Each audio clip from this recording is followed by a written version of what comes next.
SLT අලුත් mega line connection වලට 50%ක දීවන. තවත් ඔෆර් ගැන දැනගන්න 12112 අමතන්න.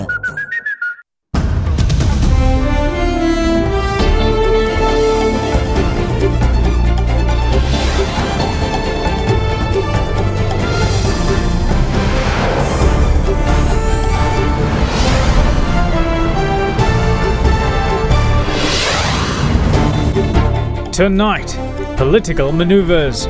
Prime Minister Ranil Wickremesinghe highlights what's paramount when making Sri Lanka the hub of the Indian Ocean. What is most important for us is to ensure that there is no military conflict. Insidious intentions. Pivithuru Helaurume sounds the alarm over the United States' readiness to manipulate Sri Lanka's elections. Good times ahead.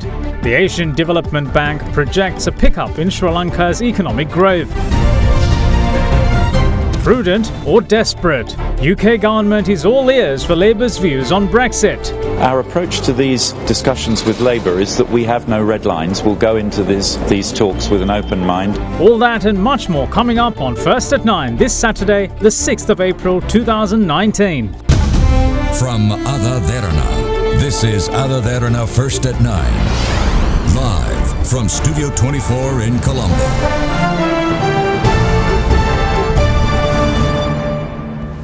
Good evening and welcome to First at 9. I'm Dhammika Ekanaika. Let's start with your top stories.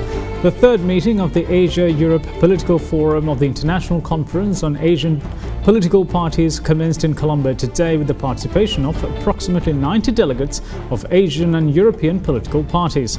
Speaking at the inaugural ceremony, Prime Minister Ranil Wickremesinghe touched on Sri Lanka's development plans that have kick-started with the collaboration of leading countries in Asia. He said that the most important thing is to ensure that there is no military conflict in the region. Trade agreement which would have come into being under President Obama has now not taken place because the US has pulled out. The TPP, the Trans-Pacific Partnership, but Japan now has taken leadership, which shows the importance of the TPP.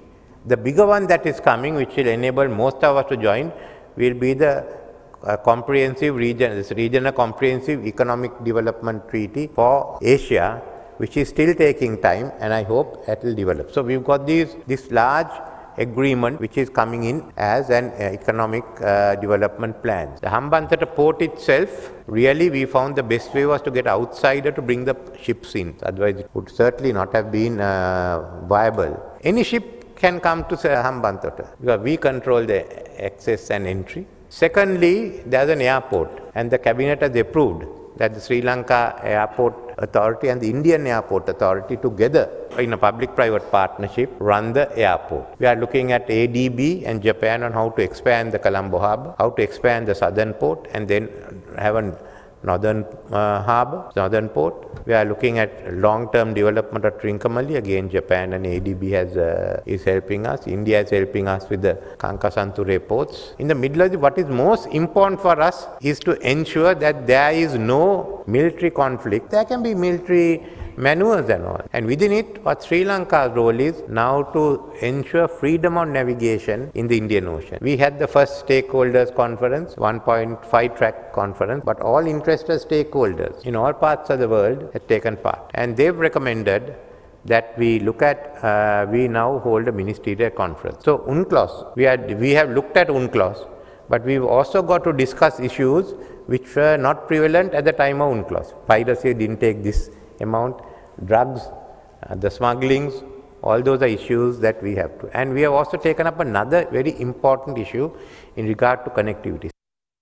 We will be having discussions on a very important issue of the aging and elderly population. For us as Asians, age, the elderly are linked with reverence, respect, wisdom. Out of the world's 900 million people who are considered aged or elderly, the majority, over 500 million, live in the Asia-Pacific region, for which we have a special responsibility. And this number, the total number in the world, would go up to 1.4 billion in the year 2030. President Maithripala Sirisena instructed the Inspector General of Police to take action against vehicles kitted with horns which emanate excessive noise contributing to sound pollution. Accordingly, all police stations will be made aware of the laws necessary to crack down on horns emanating sound levels of over 105 decibels.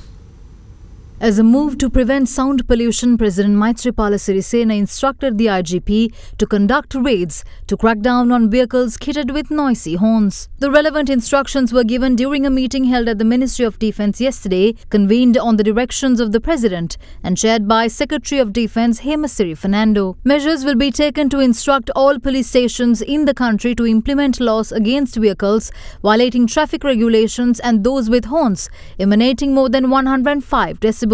The Private Bus Owners Association, which had representation at the meeting, agreed to the implementation of this law. Meanwhile, the reconstructed Kolongolla Reservoir in Siripura was vested with the public by the President this morning. The President was welcomed by the chief of the indigenous community, Uruwarige Vannila Atto. Trincomalee was a hopeless district over many years in the past in terms of development. When strengthening the economy of the public, their basic needs should be fulfilled. If not, people will take to the streets demanding their rights. That is the nature of human beings. During the past centuries, irrespective of party politics, no politician came forward to refurbish the reservoirs of the Trincomalee district. Leader of the opposition, Mahinda Rajapaksa, was full of praise for the late Minister Jayaraj Fernandopulle, commending his conduct and behaviour within the Parliament. Criticising the conduct of various present members of Parliament within the chamber, the opposition leader said that late Minister Fernandopulle set an example for all of them as a respectful politician, who was gentlemanly even during struggles. He made these remarks during the 11th death anniversary of late Minister Jayaraj Fernandopulle, as it was commemorated at the Jayaraj Fernandopulle Memorial Statue in Valiveria today. Parliamentarians Sudarshini Fernandopulle, the wife of late Minister, and his children, as well as the opposition leader, paid floral tributes to the late Minister's statue.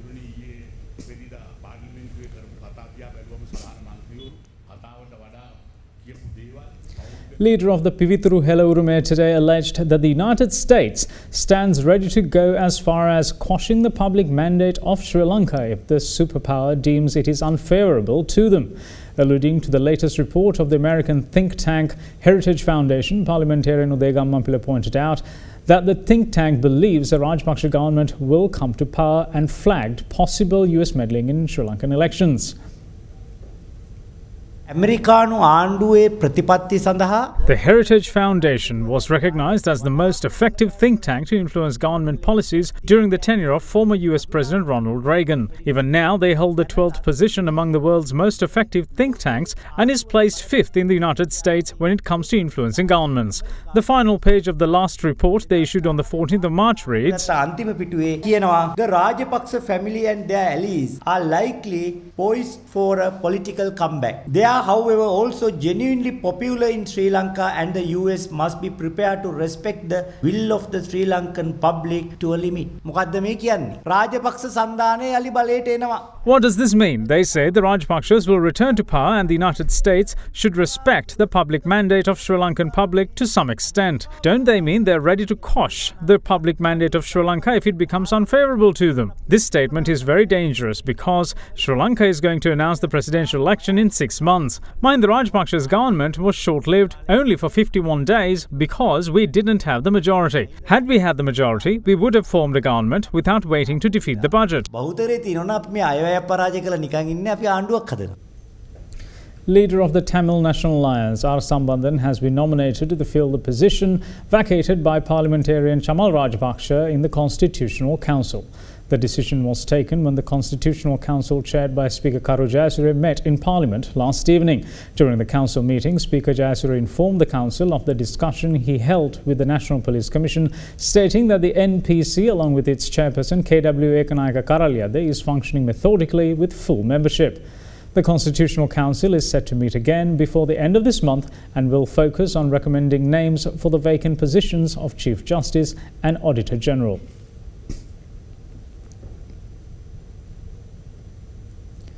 Moving on with other local stories, the Janata Vimukti Peramuna reveals that the passage of the 20th Amendment to the Constitution plays a key role in the discourse of the party with regards to the presidential election. The amendment is championed by the party and it is seeking the abolishment of the executive presidency. Saying a final discussion or decision rather on the 20th Amendment will be arrived at next month. JVP's General Secretary Tilvin Silva said that if the presidential polls go ahead with the president's executive powers intact, that party will, or their party rather, will contest as a public movement.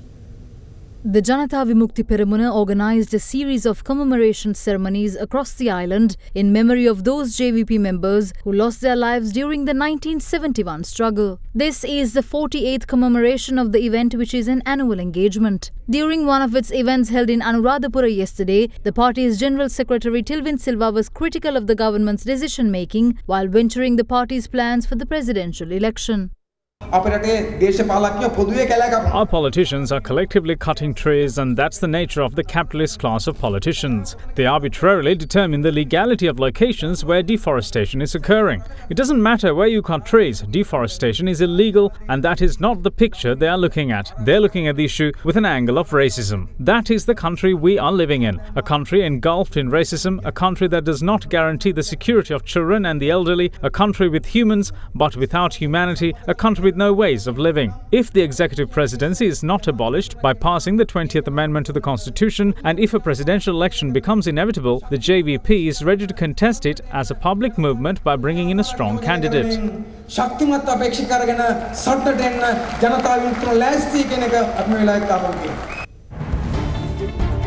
It's not all doom and gloom for the Sri Lankan economy. Well, that's the ADB thing. That's what ADB thinks. Stay tuned to find out.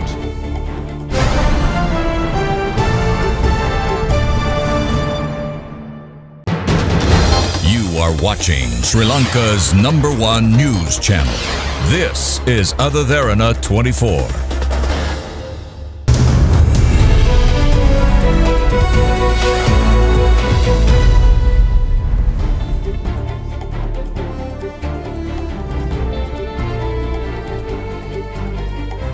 Welcome back. You're watching First at 9. Now, the United Nations Economic and Social Commission for Asia and the Pacific, also known as UNESCO, released its Economic and Social Survey of Asia and the Pacific 2019 recently. The survey says that although countries in the region have made great strides in reducing extreme poverty, the Asia-Pacific region must prioritize ambitions beyond economic growth and invest in people and the planet. The Economic and Social Survey of Asia and the Pacific 2019 says that although the region has emerged as an economic powerhouse, increases in wealth have not been shared widely and intensive use of natural resources has come to at steep financial and environmental costs. The report compiled by the United Nations Economic and Social Commission for Asia and the Pacific goes on to say that if present trends continue, the region is unlikely to reach most sustainable development goals by the 2030 target date. In order to do this, UNESCO highlights that the region will have to reallocate its capital of about 4 to 5% of GDP. The report finds that export-oriented sectors face headwinds from weaker demand in Europe and possibly the United States, as well as uncertainty over the United States-China trade tensions. It also says countries like Sri Lanka in the South Asian region still faces challenges in achieving gender equality, social protection targets, decent employment and environmental sustainability. Speaking at the launch of the report in Colombo recently, UN Resident Coordinator in Sri Lanka Hana Singh called on the private sector to step in to fast-track the investment gaps to reach the SDGs in the region by 2030 and that it involves all sectors of society and not just the government as initially thought. Singh went on to say that they were in the process of commencing the communication campaign for the private sector to step. She also emphasized that addressing these challenges requires a shift in the mindset and policy direction, which also means looking beyond economic growth. Highlighting Sri Lanka's 2016 estimate of the financing gaps in health, education, water and sanitation and social protection, she said that it has shown an annual deficit of 3.5 billion in achieving these targets by 2030. Singh further noted that greater greater efforts are needed towards empowering those left behind. The survey for 2019 reveals that achieving the Sustainable Development Goals by 2030 would require an annual additional investment of $1.5 trillion for Asia-Pacific developing countries, equivalent to 5% of their combined GDP in 2018, or about 4% in terms of the annual average GDP for the period 2016 to 2030. Now, good times could lie ahead for Sri Lanka's economy in the near future, with the country's economy predicted to gather pace. The Asian Development Bank says Sri Lanka's economic growth is projected to pick up to 3.6% this year and to 3.8% in 2020 from 3.2% last year. ADB's flagship annual economic publication, Asian Development Outlook 2019, released recently, says the agricultural sector, which picked up pace in 2018 after 2 years of weak performance, is expected to continue growing at the same pace, assuming weather conditions remain normal. The ADB, however, cautions downside risks to the forecast emanating from political developments connected to elections and the ensuing policy direction, as well as weather uncertainties. Asian Development Outlook 2019 projects that Sri Lanka's industrial sector will pick up gradually over the next 2 years, reversing the slowdown in 2018. Meanwhile, service sector is set to continue moderate growth at 4.6% this year, picking up marginally to 4.8% in 2020. The report, however, cautioned that uncertainties surrounding the upcoming election will affect private investor sentiment. Meanwhile, on the inflation front, ADB forecasts inflation to edge up to 3.5% in 2019 and then reach 4% in 2020, while a weak currency will exert upward pressure on prices and may offset anticipated lower fuel prices. Touching on Sri Lanka's exports, ADB pointed out that downside risks to garments arise from a scenario of a no-deal Brexit and tariff escalation between Sri Lanka and UK. Furthermore, the report says that large repayments to service the island nation's external debt and political uncertainty may affect market sentiment and exert pressure on the rupee. The ADB added that downside risks to the forecasts emanate from political developments connected to elections and the ensuing policy direction, as well as weather uncertainties. The report further highlighted that given Sri Lanka is susceptible to weather-related hazards, partly because of climate change, the cost of damage caused by disasters in 2016 and 2017 was more than twice as high in rupee terms, and its effects were felt disproportionately by the poor. The report further noted that the economic consequences of recent disasters would not have been as bad as they were had the economy been robust in general and more diversified in terms of employment.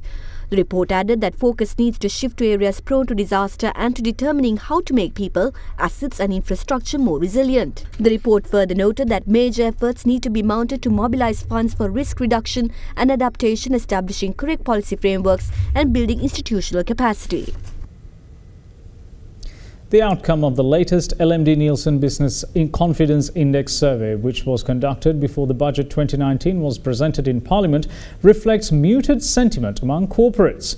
The media outlet LMD highlighted that despite the index recording 2 months of impressive gains, the BCI declined by as much as 25 basis points, which is the highest fall since December 2016. It registered 90 in March compared to 115 in the previous month. Nielsen's managing director said that this decline reflected anxiety in the business community ahead of the Budget 2019.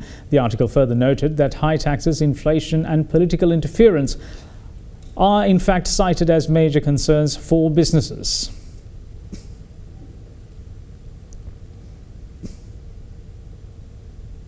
The Asian Infrastructure Investment Bank has approved its first 2 projects in Sri Lanka with a loan of $280 million to improve living conditions for those most in the need in the country.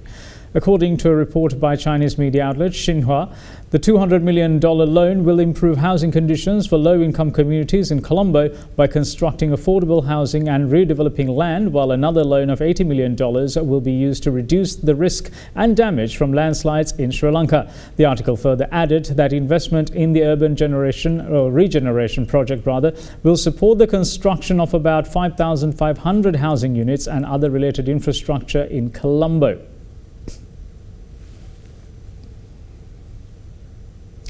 Now, Sri Lanka's tourist arrivals have seen a boost in the first 3 months of this year, with numbers in March jumping by 4.7% in comparison to the figures for the month last year. According to official data released by the Sri Lanka Tourism Development Authority, the injection of arrivals are mainly from India, England and China. February, meanwhile, also saw an increase of 7% in arrivals compared to the same month last year. Sri Lanka's tourist arrivals rose by 4.7% in March this year to 244,328 in comparison to the same month last year. The boost in numbers were aided by arrivals from Russia, the United States, India and China, while Western Europe dropped. According to official data released by the Sri Lanka Tourism Development Authority, visitors from Russia grew by 39% to 12,448, while US arrivals grew by 29% to 12,543 in the month of March this year, in comparison to the same time period last year. Indian arrivals grew by 5.6%, while Australian arrivals grew 28% to 11,441. Chinese arrivals have also boosted by 12.6% in the month of March compared to the month in 2018. Tourist arrivals from the Western Europe, however, dropped by 15.5% to 51,839, with Germany down 25% and France down by 5.8%. Total tourist arrivals at the end of March last year was 707,924 and the figure has grown by 4.6% to 740,600 arrivals at the end of March this year. We have UK's Finance Minister's thoughts on Brexit on the other side of this break. Stay tuned.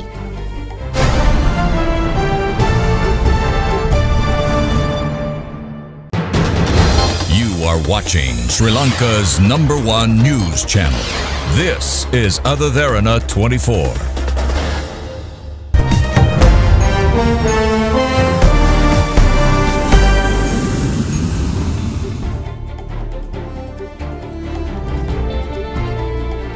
Welcome back. You're watching First at Now. Now we're on to a topic which could be called as the topic which dominated foreign news over the last week or so. UK Minister of Finance Philip Hammond insists that there are no red lines in ongoing talks with the main opposition party, the Labour, aimed at breaking the deadlock over Brexit. Arriving for a meeting of European Union finance ministers in Bucharest, Hammond also said that he was optimistic about the outcome of next Wednesday's EU summit on Brexit, as most EU states agreed there was a need to delay Brexit as requested by British Prime Minister Theresa May. Well, what I'm suggesting is that we should try to complete this process in Parliament. Of course, that's the right way to do it. But we should be open to listen to suggestions that others have made. And some people in the Labour Party are making other suggestions to us. Of course, we have to be prepared to discuss them. Our approach to these discussions with Labour is that we have no red lines. We'll go into these talks with an open mind and discuss everything with them in a constructive fashion. Most of the colleagues that I am talking to accept that we will need longer to complete this process, so I'm optimistic about the Council on Wednesday. I understand that EU colleagues are somewhat fed up that the process has taken as long as it has. We're also fed up that we haven't been able to complete this earlier, but I'm very confident that we'll get it done. In the meantime, British passports are being issued without the words European Union on the cover, despite the delay to Brexit. Moving on to the Maldives, after a hard-fought campaign, voting in the Maldivian parliamentary elections came to an end earlier this evening. It is the first parliamentary elections in the Maldives since a democratic constitution was adopted in 2008 and former strongman leader Abdullah Yameen was forced to stand down. His arch-rival, Maldivian President Ibrahim Mohamed Solih from the Maldivian Democratic Party, is seeking a majority for his party to investigate debts to China, which it fears could run as high as $3 billion and risk sinking the economy. Some 264,442 people were eligible to vote in the Maldives.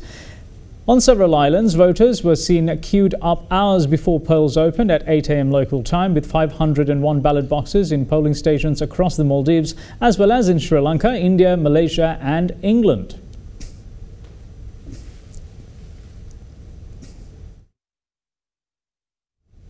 Now, Boeing is temporarily cutting production of its best-selling 737 airliner in the continuing fallout from crashes in Ethiopia and Indonesia. Boeing said in a statement that production will drop from 52 planes a month to 42 from mid-April. The decision is a response to a halt in deliveries of 737 MAX, which is the model involved in the two accidents. Boeing said yesterday that it is planning to cut the monthly production of 737 MAX airplanes starting this month in the wake of 2 deadly crashes as the company moves to divert more resources to bringing the 737 MAX, which is currently grounded worldwide, back to the sky. The company said that Boeing's monthly production of the 737 aircraft will drop by 19.2% from the current level of 52 a month to 42 a month. In a video statement on Thursday, Boeing CEO Dennis Muilenburg acknowledged for the first time that bad data played a role in the 2 plane crashes: Indonesian Lion Air Flight 610 in October and Ethiopian Airlines Flight 302 in March. Both crashes involved 737 MAX aircraft and killed a combined 346 people as the aircraft's maneuvering characteristics augmentation system was activated in response to the erroneous angle of attack information. Muilenburg said the company has the responsibility to eliminate this risk and is making progress on 737 MAX software update that will prevent similar accidents from happening again. On Wednesday, the US Federal Aviation Administration said it is establishing a joint task team with international regulators to have a comprehensive review of the certification of the aircraft's automated flight control system and to evaluate its design and pilots' interaction with the system.